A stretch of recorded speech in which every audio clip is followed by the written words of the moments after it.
All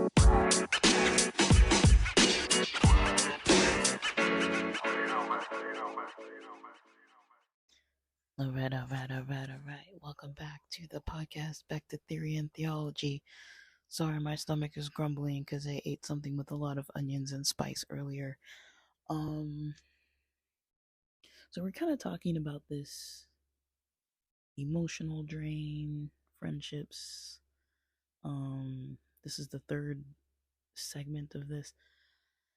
I just, I really just want to mention, I love my friends. I love my friends. I love my family.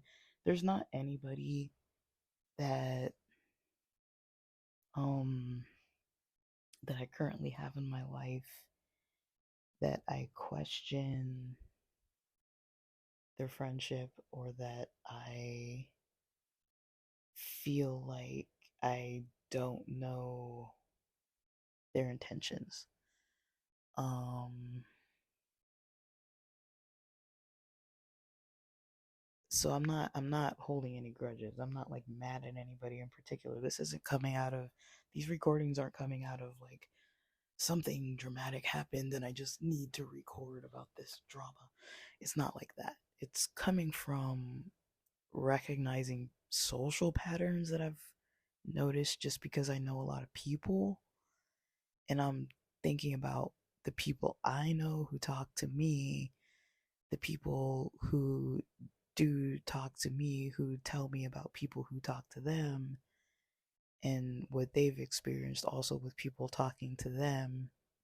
I'm kind of noticing these patterns amongst people that I know who I've spoken to firsthand, who I've reached out to, who I talk to, who I go out of my way to kind of like reach out to on a regular basis or on a very occasional basis, or from people who reach out to me on a very regular basis. Like there are quite a few friends that I hear from on a very regular daily basis, multiple times a day.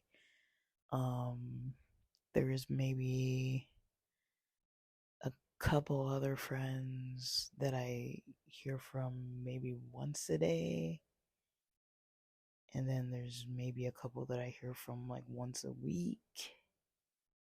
And then there's the sporadic ones that if we're making plans, we'll probably talk before and after those plans and during when we're actually meeting. But when we're not really seeing each other, we don't really talk that much, but we do make plans on a pretty regular basis. At least, if not monthly, every other month or so. Um, and so that's kind of what my general social circles look like. And most of my friends are in San Diego, Orange County, LA, and San Bernardino areas, like the Inland Empire, uh, San Bernardino County. So that's where most of my friends are. I don't have that many friends east, a couple, but not that many. And then I have a handful of friends on the East Coast. Um, so let's talk about it. Let's talk about, you know, what I was kind of mentioning before I signed off of the most recent episode. I was saying, I can't think of any friends or any situations where I've questioned the friendships that I have recently with anybody, or any time where I've kind of felt like I was kind of just like left at the dust or like left alone and like didn't have like anybody around. I'm not talking about favors, like if I need someone to like drive me to the airport or whatever. I'm talking about like usually that kind of stuff I do by myself. Like I'm very rarely gonna ask somebody. Like I'd rather take out debt, like a one of those payday loans, just to afford something that I can't afford if it gets to that. Like if I can't afford an Uber to and from the airport, I'd rather take out like a $300 Speedy Cash loan or something and get my Ubers, like to get to and from the airport or whatever. Like I'm not gonna ask somebody for a ride usually. Like unless it's on their way to work or something. I don't know. But I'm usually not going to ask people for much of anything. It's kind of a fault of mine, I would say, too, but it's very rare that I'm going to ask people. And if I do ask, it's because it's urgent. It's because I do not have any other option. But usually I'm not going to ask. Now, I'm not one of those people that thinks it's not okay to ask people for favors. It's just, I don't like to. I don't like having to rely on other people for stuff that I can figure out myself. Like if I'm asking someone to give me a ride to the airport and I don't know if they're like a timely person, or I know that they have a history of not being a timely person, um, that kind of sucks. I'd rather just rely on like Uber options. I had a friend who I was going snowboarding once with three friends. One of them I met because they were like a neighbor of a friend of mine. So I started hanging out with this neighbor. And me and that neighbor kind of were friendly and started um talking about like stuff that we do, because we were like, yeah, we should like do something. We should go on a trip or like do something. Like, what do you like to do, kind of stuff. Because I'm like that. If I'm into like hanging out with somebody, I want to go do stuff.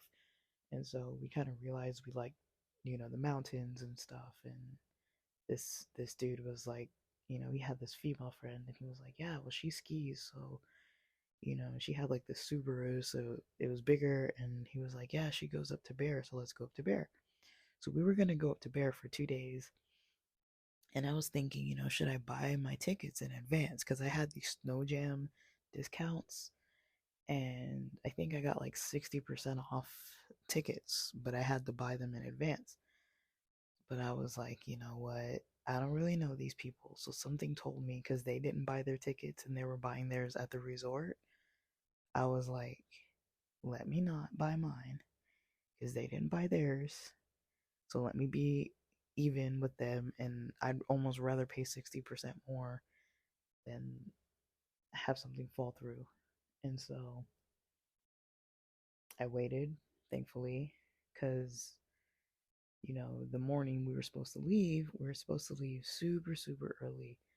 So this female friend of my guy friend that I knew, I never met her before. They just gave me the address. I never met this lady.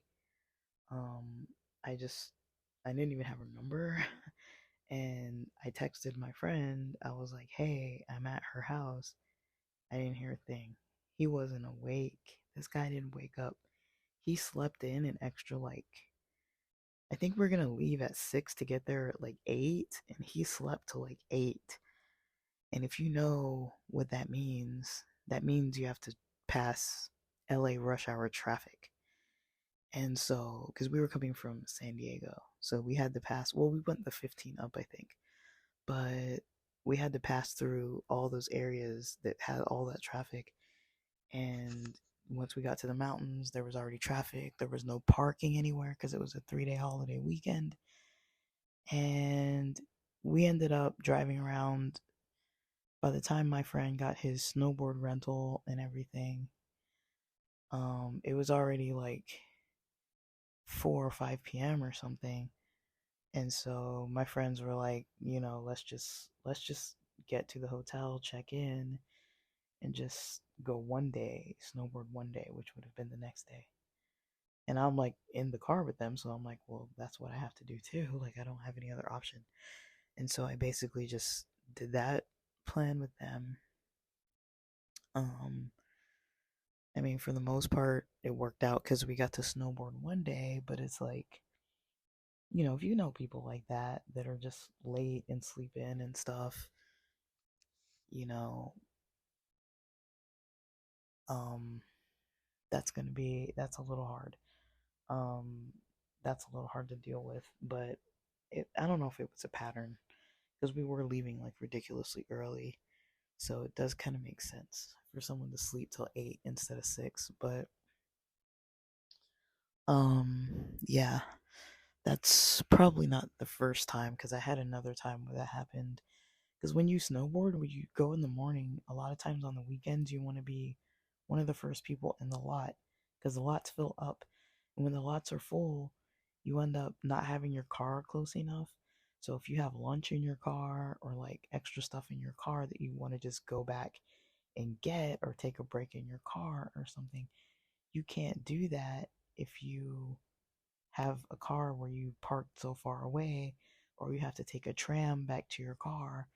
You know, it really cuts into your day. It could take like a whole hour, 2 hours just to kind of get your stuff going to get back and forth to the car, um, versus just walking, off the lift and like going over to where the main parking lot is. That's not usually too far. But I don't even know where I was going with that. But yeah, basically, those kind of situations are like few and far between. It happens, especially when it's early morning stuff. It's gonna happen. But I try to just go with the flow with it and not buy stuff that other people haven't purchased. I've kind of learned my lesson with that. Never buy a ticket if your group of friends has not bought their tickets. Like, because you might be the only one buying a freaking ticket. Let me tell you that much. Um, but yeah, so, but yeah, I don't think I've ever felt like, um, completely like if I kind of needed to chat with somebody or hang out or whatever, not even because something's happening, but just to like hang out because I like hanging out. Um, I don't think I've been in a position since probably like 1 year of high school. I think my junior year of high school was like a really odd one because I switched out of a private school where I knew everybody since like third grade and on. And then junior year, most people don't start high school and they're at their junior year in a new school. That's a pretty big year. Everyone else has been with each other all these years, and I wasn't part of knowing any of those people until my junior year. So it was kind of hard to meet people. And, the school demands were a lot different than what I was used to. Like, your junior year is a very important year of school. And usually you do tend to take a lot of pretty high level classes, especially because, I mean, at least in the area I'm from, usually you want to lighten up your senior year, so you'll take more your junior year, um, just to kind of fatten up the load, so that your junior year, like my junior year, I started school. I mean, my senior year, because of all the work I did in my junior year, I was able to start school at 7. I had zero period and got out of school at 2 for the first semester. Then the second semester, I was done with all my classes. So I would start school at 7 and then I'd end at lunch and I'd go home at lunch the second semester of school. A lot of people would work. Um, and, so I basically had that schedule. But yeah, my junior year of high school, it was hard for me to meet people because I was trying so much to study. Like, I would be in the library a lot during lunch. I would try to go to some of the clubs and like I had some people I knew, but like I really didn't work hard at like cultivating relationships with people because I didn't really care to make friends in school that year because I already had friends. I had friends locally in my neighborhood. I was in a band still at that time. I had friends that I saw Friday, Saturday, Sunday. We played sports. Yeah, Saturday we had church all the time. Friday we had Vespers and we just hung out in general, anyways.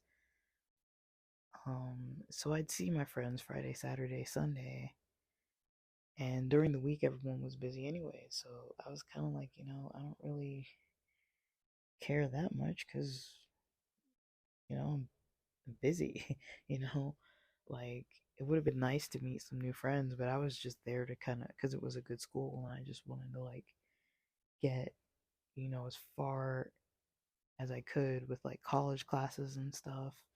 Because I started taking, I don't remember if it was my junior summer year or my senior summer year. I started taking college classes. Like I was a serious student. Like I started being a serious student at a certain point in my life, and like I definitely prioritized school over like friendships when I was in my junior year. Part of me was like, oh, I want to meet people because like I was used to knowing people at a different school. But then another part of me was like, well, it's not like I don't know anybody in the city. I just don't really interact too much with the kids at school. And I found it hard. It was socially hard to kind of like interact because I came from this like weird private school where people, there were different socially acceptable ways of being. So it was more socially acceptable to be like sarcastic and kind of like, you know, like from the school, the religious school I was from, to kind of be like a little bit like keep people at a distance, be sarcastic. You could be like outwardly judgmental and gossipy and all that kind of stuff. Like that was like socially okay. And I never felt okay about it, but that's just kind of the way I adopted, interacted with people.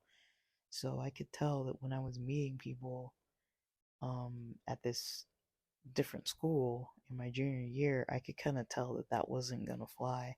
Like I would talk to people and they would try to like talk to me, and I'd say like something that I was like, oh, that probably came across as rude, and that wasn't me. Like it wasn't really who I was. I was just playing that role the whole time when I was in that religious environment. I was like, well, this is how you have to play the game, you know? So I developed a lot of like terrible habits of interacting, but I didn't like I knew they weren't good. I could feel that they weren't good. They weren't authentic, but I also was surrounded by people that nobody was going to challenge me on it. People would challenge me more if I tried to act against it. If I tried to act more um like more like humble or caring or compassionate in any way. Like I kind of was not that way at all. Um I mean I was internally, but I knew that like you get torn apart if you were like that at that private school I was from. So I kind of thought, okay, I'm going to a public school because of all that I had heard about, how public schools are, and I don't want to be like a nerd. I want to be like cool. So I tried to treat people like I thought, you know, like how you see people on TV, you know, treating other people and stuff. And it's like, well, I want to be the kind of person that, you know, um, the people know, but they don't mess with you. Like, I never really had like bullies or anything. Like I kind of worried about that. I worried about people bullying me, but I don't think I ever had any bullies. Maybe in like first or second grade or something, there was this one kid that was just always just like nagging everybody, myself included, but everybody. She would just go around nagging everyone. Um, and this was like she wasn't even in my class, and this was like before school started because we would get there before the bell, and my mom used to wait with us. And then once the bell rang, we would go into class, and she would just go around just like pointing out weird things like your jacket's ugly, you always wear those shoes, like this kid's fat and that kid's their hair isn't combed today or whatever. Like she would just go around like that all day, like in the mornings. But I didn't see her any other time of day, and she was like that to everybody, so I just ignored it. But yeah, I think going into to the public school, I kind of had it in the back of my mind that like, okay, people are probably gonna bully me here. But that wasn't the case. Like everyone was nice.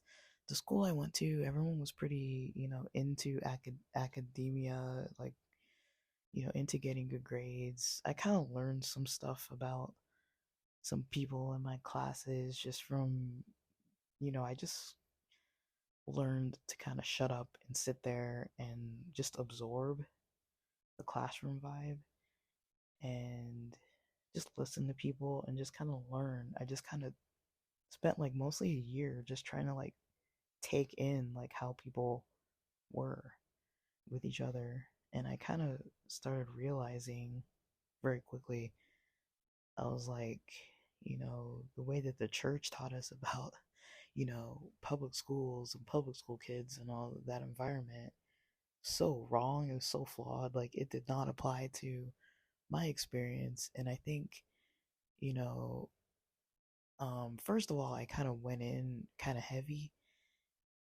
with a bunch of assumptions. And then I kind of realized that, you know, that just wasn't going to help.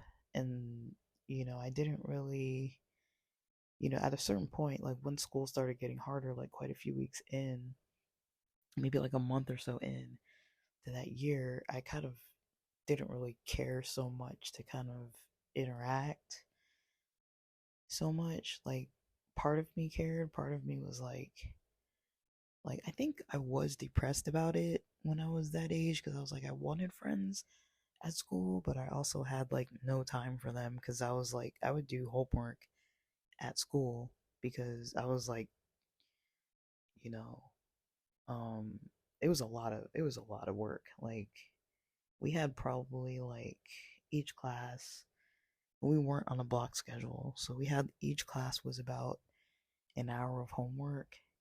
So I probably had about 6 hours of homework every night. So to spend my lunch doing almost an hour, I would knock out like almost one assignment. Um, and so, um, yeah, that was more worth it to me to be able to get done with my assignments faster. Because I would usually be studying from from 3 until like 8 p.m. or so.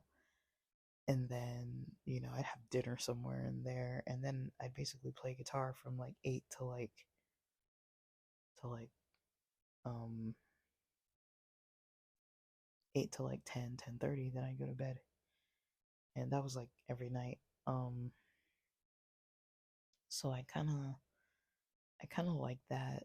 um that really kind of worked for me. But um it was just a weird year. Like, I don't know if I would, like, looking back, it's really hard to make sense of it because I think I just kind of like wasn't too in tune with what I was doing. Like, I did kind of have all these like hopes that when I went to a different school, I would meet a bunch of new people and we'd have fun, and I was really interested in having like different new friends that were kind of like not really nicer than my other ones, but just kind of more like authentic connections. I was kind of like looking more for that. And I think I would have probably found that at that school if I kind of knew a little more about like how to get there. Um, because the way I was coming across was definitely not gonna get me there. But I also did not know that. Um, I never put two and two together. Um, but yeah, I don't know. It was just kind of like a really weird experience. Um, it's it's it's one that's kind of like hard to make sense out of. I think I was still kind of like figuring things out, like like figuring myself out because I definitely knew that there were things that I had in my life that were not preferred. Um, and yeah, I wasn't too sure what to do with that. Um, but hold on just a second.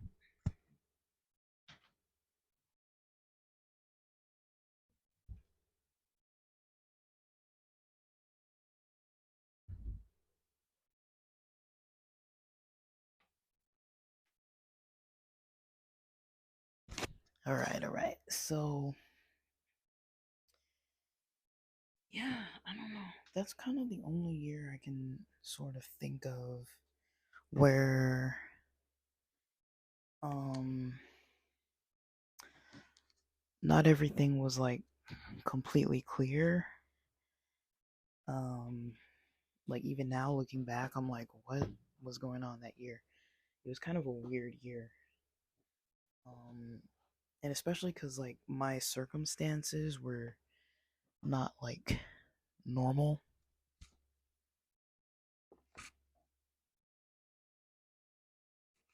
Sorry for all the creaking noises.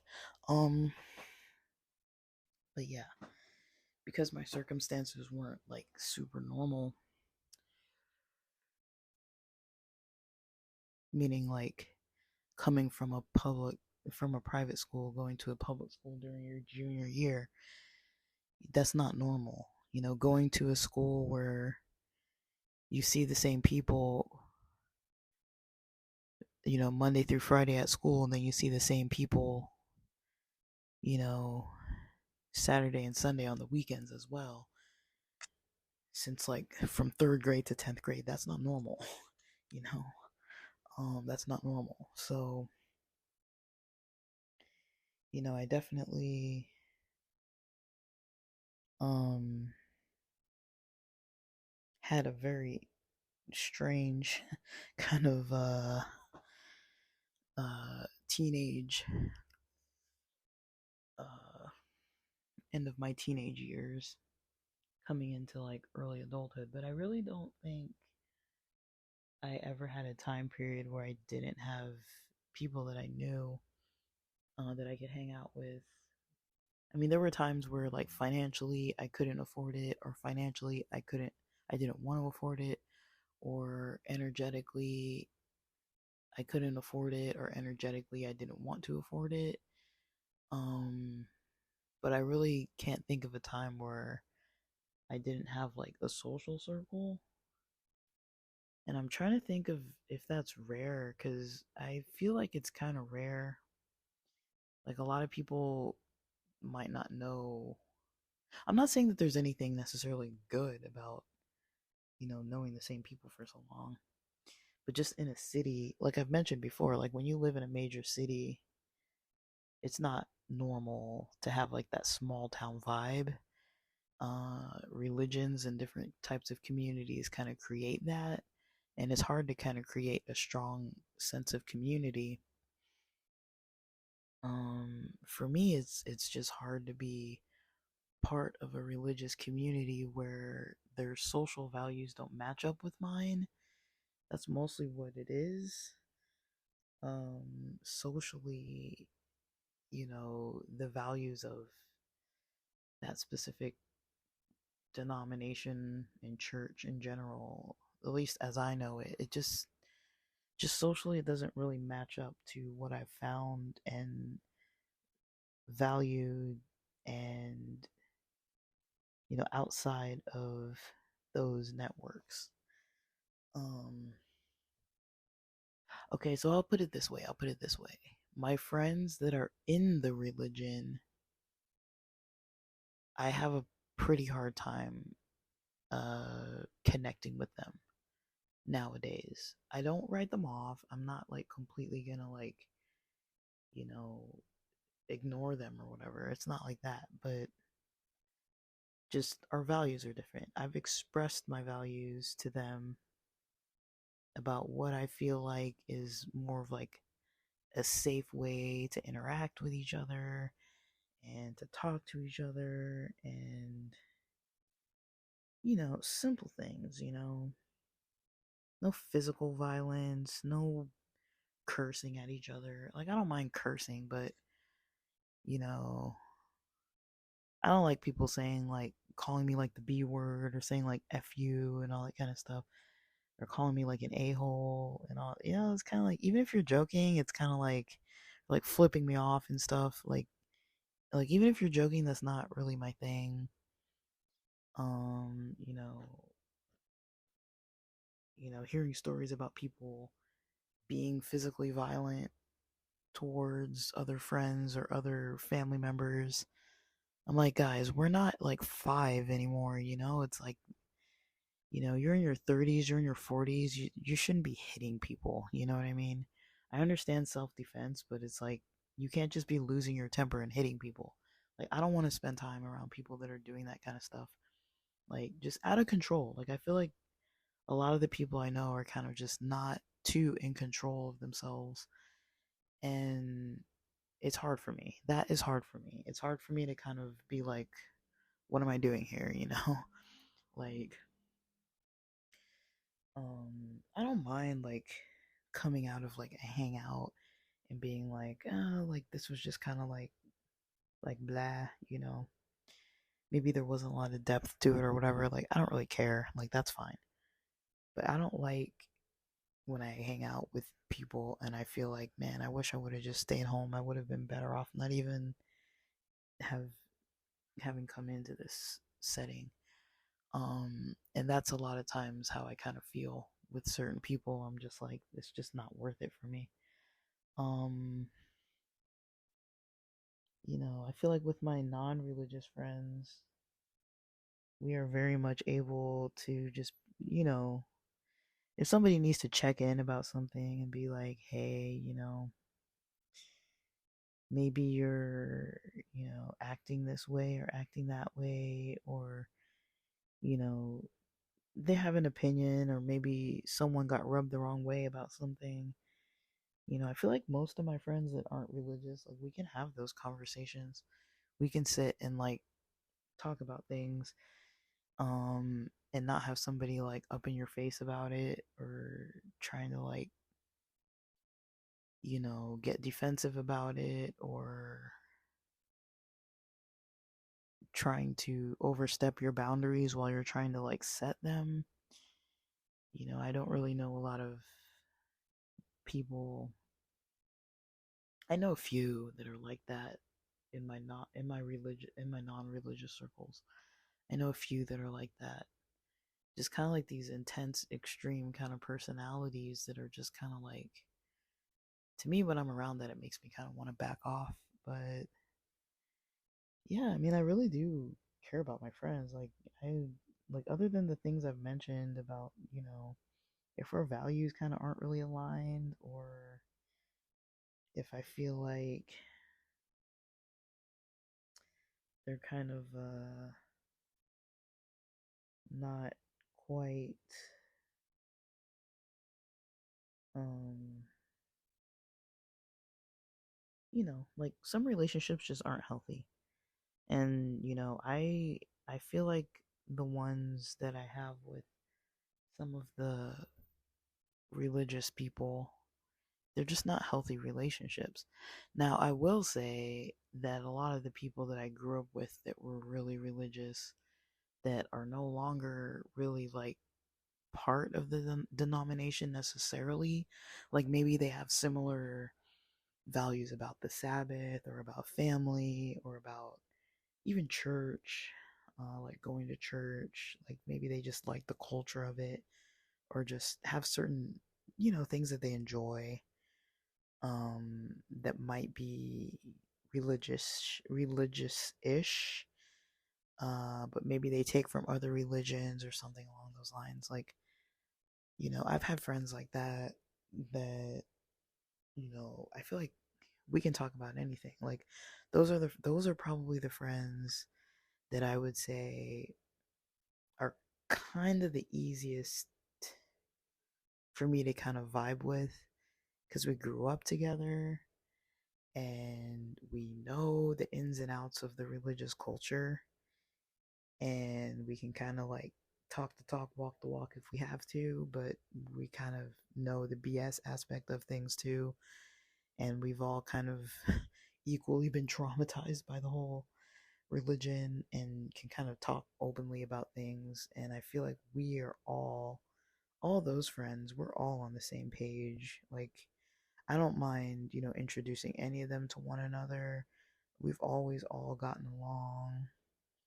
Um, I'm always happy to kind of like open up those conversations with those friends about all kinds of stuff. It's like, a lot of us have newly like reconnected after the Rona.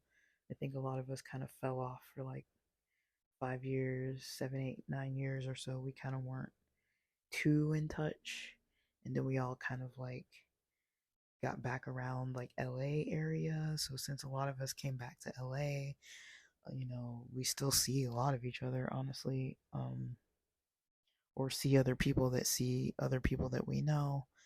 And so there is still that kind of like homegrown community of people I grew up with that, I mean, they knew me when I was like 5.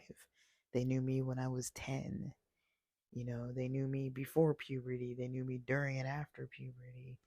You know, they knew me when I used to rap, when I used to, cuss up a storm at school and get in trouble for it.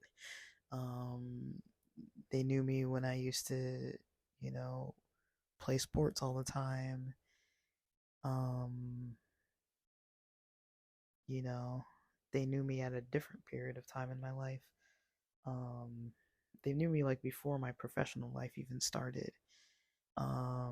I was socialized with these people, and a lot of them have great families, and you know, uh, I always value them for sure. But um, I mean, we grew up together. I feel like they're almost like cousins or something. Like I didn't grow up close, physically close to a lot of my cousins, but those were the people that I grew up with around the same neighborhood. We would skate together, go to the mall all the time, go to the beach all the time, just like Southern California.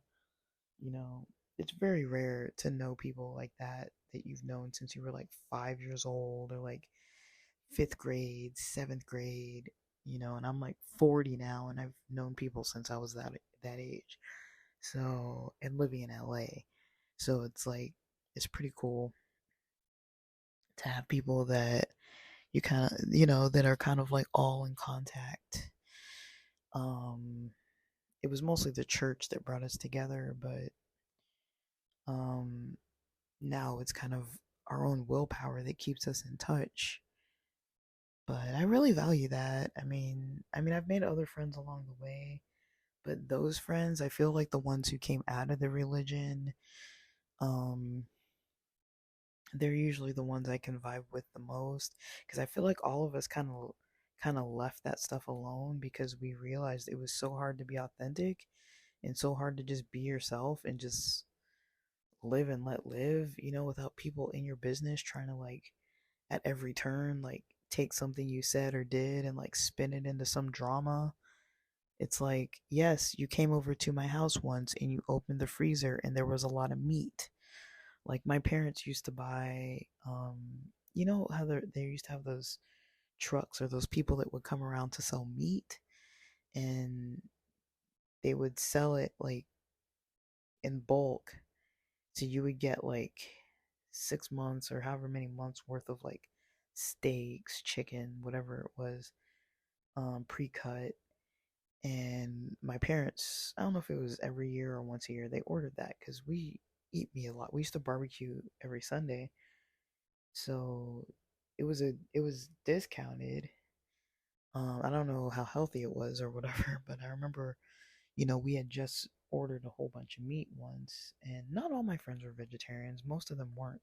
Most of them ate meat too, but some of them came over, and we were looking in the fridge or freezer for something, and they saw there were all these boxes of like steaks or whatever. And they're like, I've never seen like this much meat. Like you guys have so much meat, and like that was kind of like one of these rumors that kind of went like spreading around the church. And it wasn't like people at the church didn't eat meat. Like I feel like the majority of people ate meat. It was just customary to kind of like not eat meat, but most people ate it. most people ate it. So, and it wasn't like against the religion to eat meat. It was just kind of like for your health, it's recommended to consider a vegetarian lifestyle. But it wasn't necessarily like connected to salvation or anything like that. But it was just a tradition, a tradition. And we were definitely breaking that tradition. And so other people, even people who ate meat all the time, decided it would be a good idea to kind of like tell everybody that we had all that meat. And it wasn't like a big deal, but it would be things like that where it was like you could tell when people are kind of trying to single you out for stuff.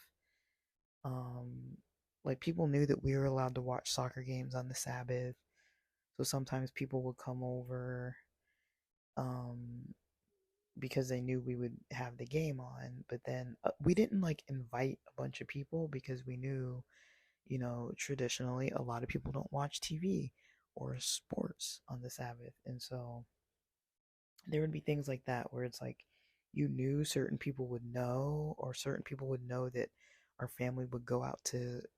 We used to go out to eat lunch like right after church if there was no potluck. We used to go actually out to a restaurant and eat, and because of like the buying on the Sabbath stuff, we couldn't really um we weren't really allowed to like do that or supposed to or whatever. And if you're eating, from a restaurant, you're definitely paying, right? Um you're paying for the food. So, um yeah, and church never really ended after 4, so there was never a time where it was not Sabbath anymore. It wasn't like we were going out like after Sabbath and eating. We were going out during lunchtime. So it was usually afternoon, early afternoon, probably around like 1 or so, 1, 2. But that's usually what we would do. So, we did have a few things that we uh, did that was against the traditions, but you know, people knew about it because other people talked about it.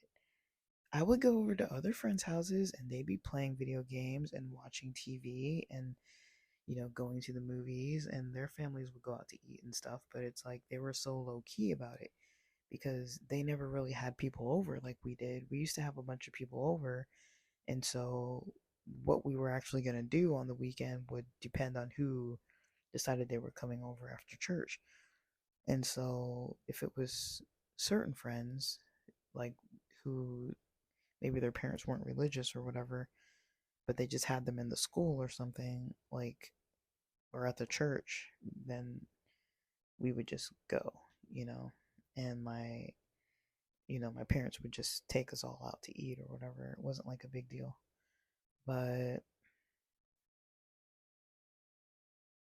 yeah, that's kind of how it went. And we,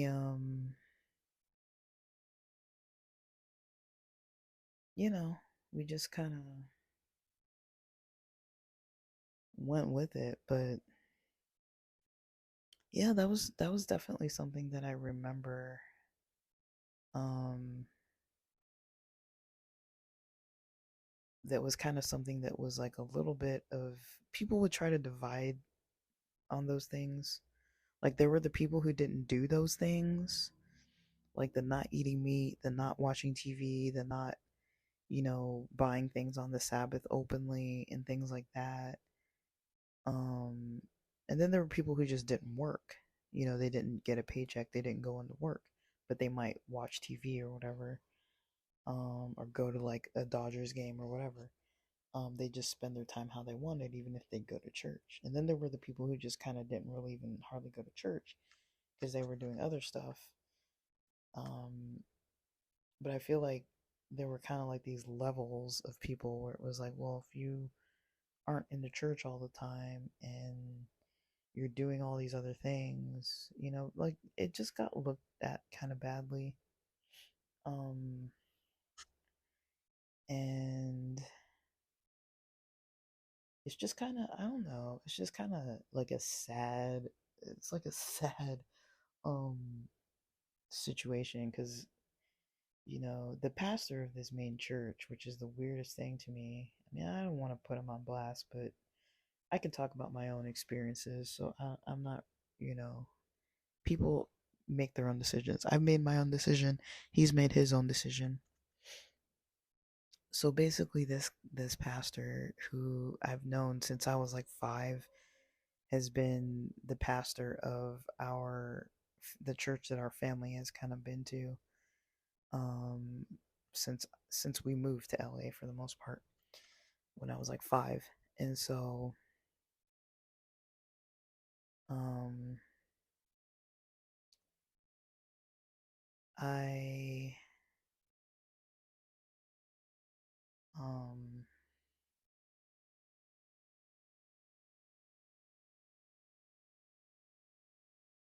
you know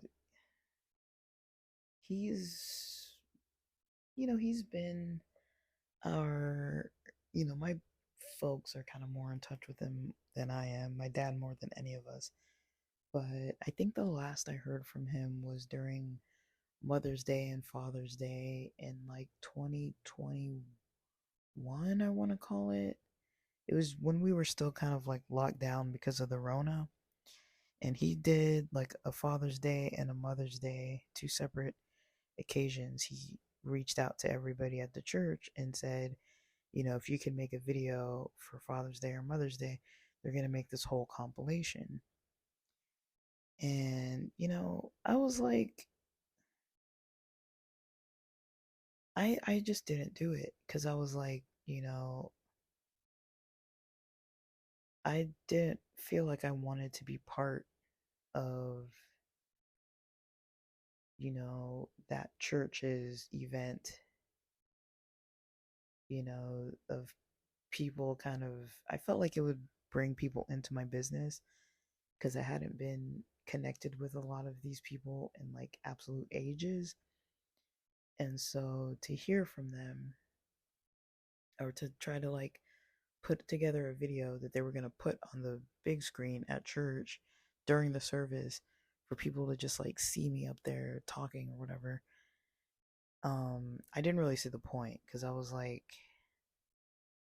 they're trying to make a display of the people that they, kind of got in touch with. And I technically am still a member. Like, I've never like denounced my membership or whatever. They've asked me once if I wanted to transfer it because they thought I was going to some church somewhere else. And I was like, well, no, I actually live in San Diego. Like, when they sent this to me, I was like, I actually live in San Diego and I don't go to an Adventist church in San Diego because I don't like them. And I also don't go to an Adventist church, that Adventist church that they were asking if I wanted to change my membership to there.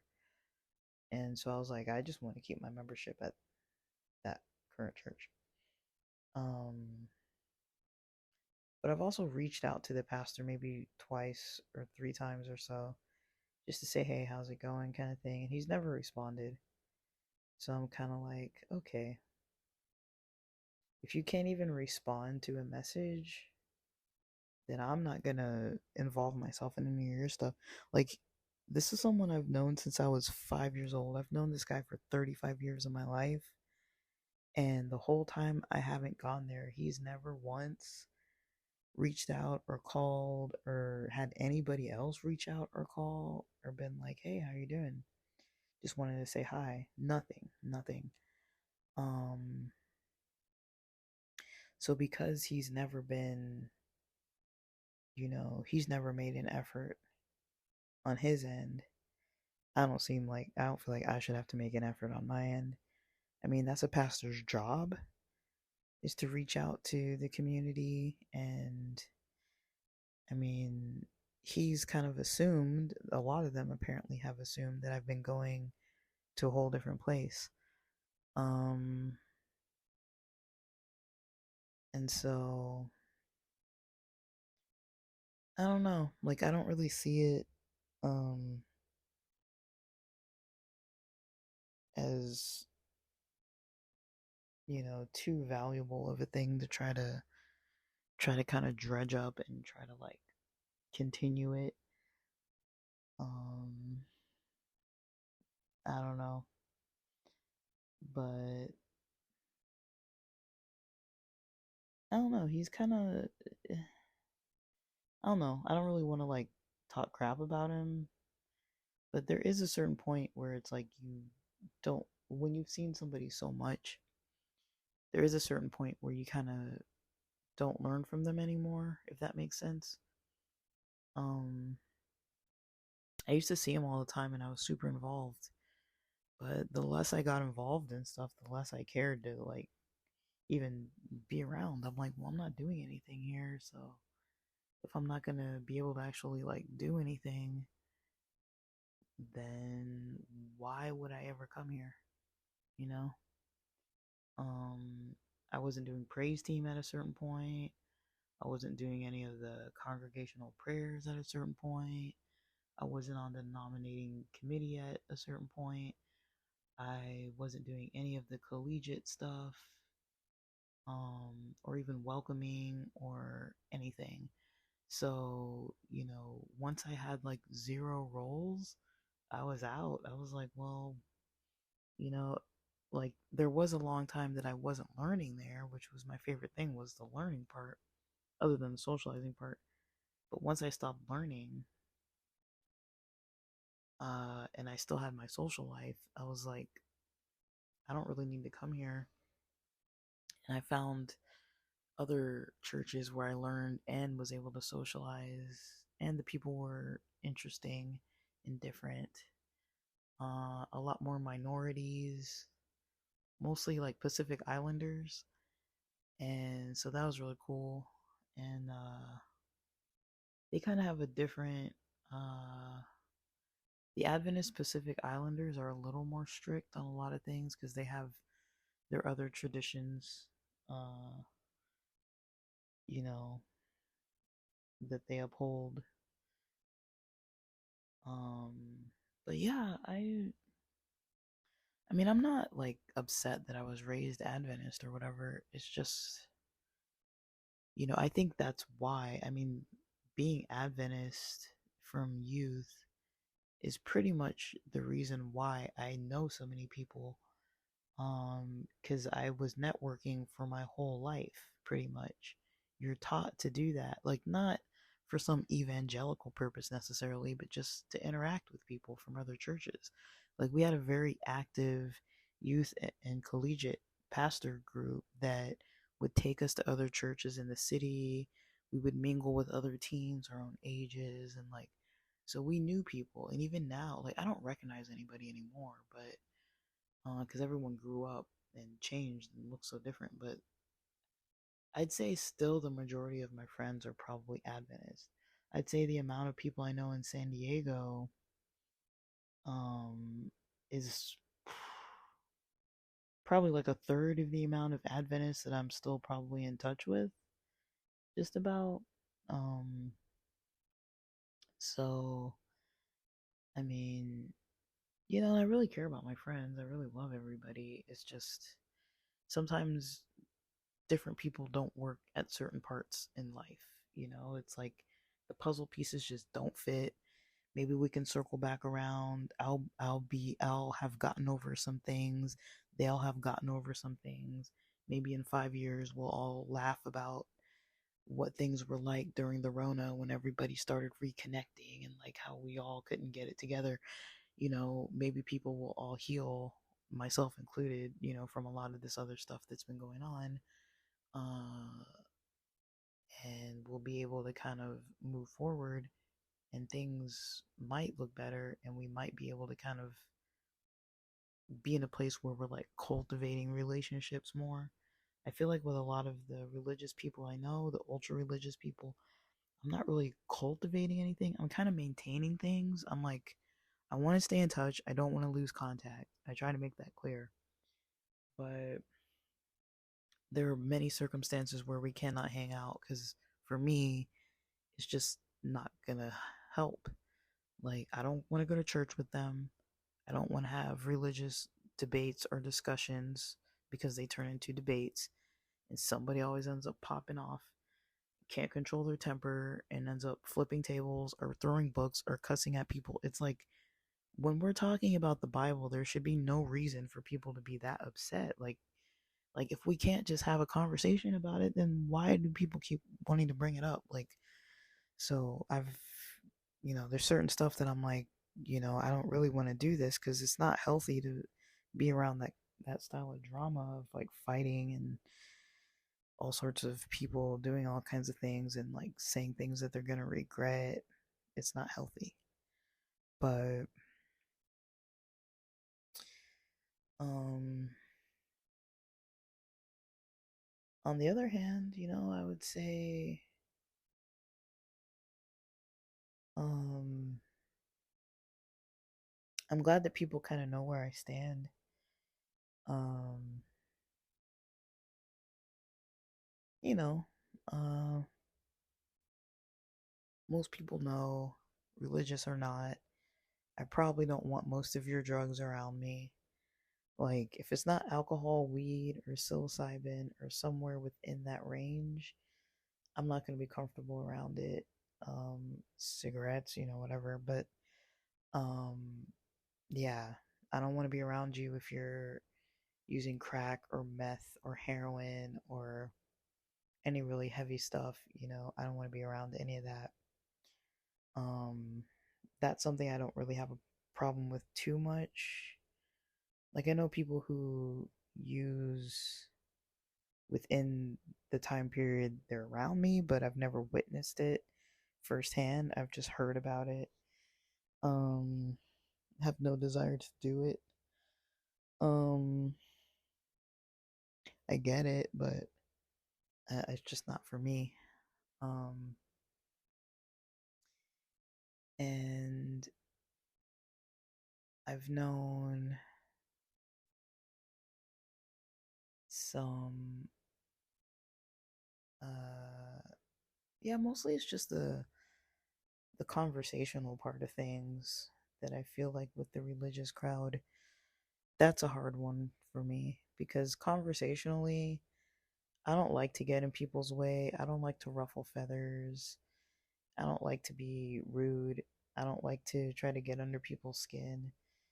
And that's kind of their style. They kind of really like to get people into some emotional states. And I don't have energy for that kind of BS. I'm just like, I don't need this. Um so I've just had to kind of table it for a while, but we still talk. We hang out. We've seen each other. We still talk. Like, it's not like a grudge or anything. It's just I've got to do what I've got to do for me too. But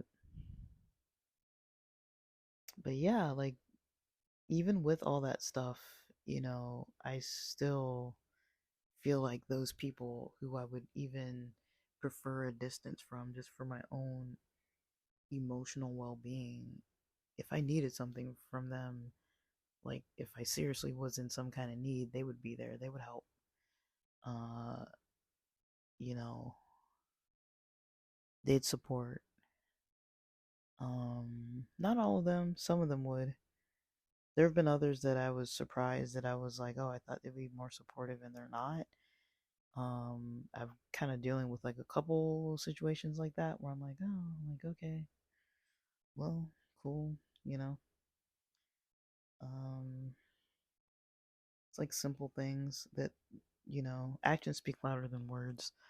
And so it's certain things like that. Like, I only notice I see them when certain other friends come into town, even though we live like 10 minutes from each other. They don't make any effort to reach out or anything unless someone else is visiting and they want to kind of, you know, join in on the plans. Like, hey, did you guys make plans? They're in town. Can I join? It's kind of like that. It's not like, well, where have you been the other rest of the year and a half? So things like that. But it's not a big deal. It's like, I'm not pushing it. Like, I don't have to have those people in contact with me if they don't want to be. that's for them to choose. And all I can say is, that I hope they're doing well. Um, but that's all I gotta say about this because I'm running out of time. But thanks for listening.